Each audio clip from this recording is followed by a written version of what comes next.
Kamusta mga ka-good vibes? Welcome back sa channel ko. Bago ang lahat, shoutout muna sa lahat ng mga nanood at sumusuporta sa akin. Alam nyo guys, minsan mapapaisip ka talaga kung may hangganan ba ang pagiging toxic ng iba sa social media. Kasi itong pag-uusapan natin ngayon, hindi na talaga tama, hindi na ito basta chismis, ito ay paninira. So eto na nga, mga ka-good vibes, alam nyo ba na lately, kumakalat na naman ang mga luma, yes, as in old pictures at old videos ni Medeth.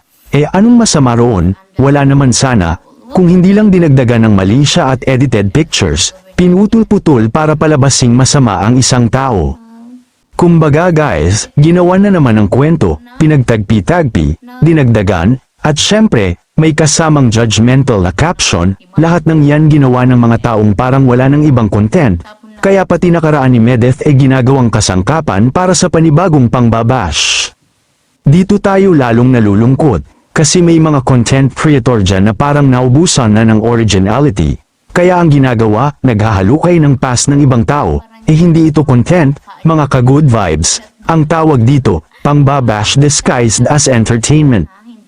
At sa totoo lang, nakakapagod na. Hindi ba't parang may cycle na, magpo-post si Medeth, may magre-react, lalabas ang edited clip or picture, tapos uulan ng masasakit na salita, parang scripted na lang ang galawan nila. Ano ba ang epekto nito kay Medeth?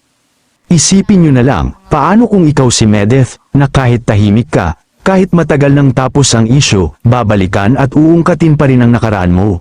Para lang may maitampok ulit ang mga tao sa feed nila, masakit, nakakawala ng gana, at minsan, nakakawasak ng loob.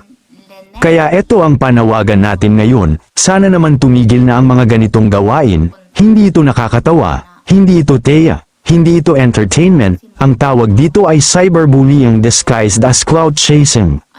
Sa mga true lala dyan, pag-isipan nyo rin, worth it ba ang likes at shares kung kapalit ay dignidad ng isang tao? At sa mga ka-good vibes naman na tunay ang suporta, let's choose to uplift, not destroy. Hanggang dito na lang muna. Mga ka-good vibes, tuloy-tuloy tayong maging boses ng kabutihan sa social media. Huwag tayong magpapadala sa hype ng paninira.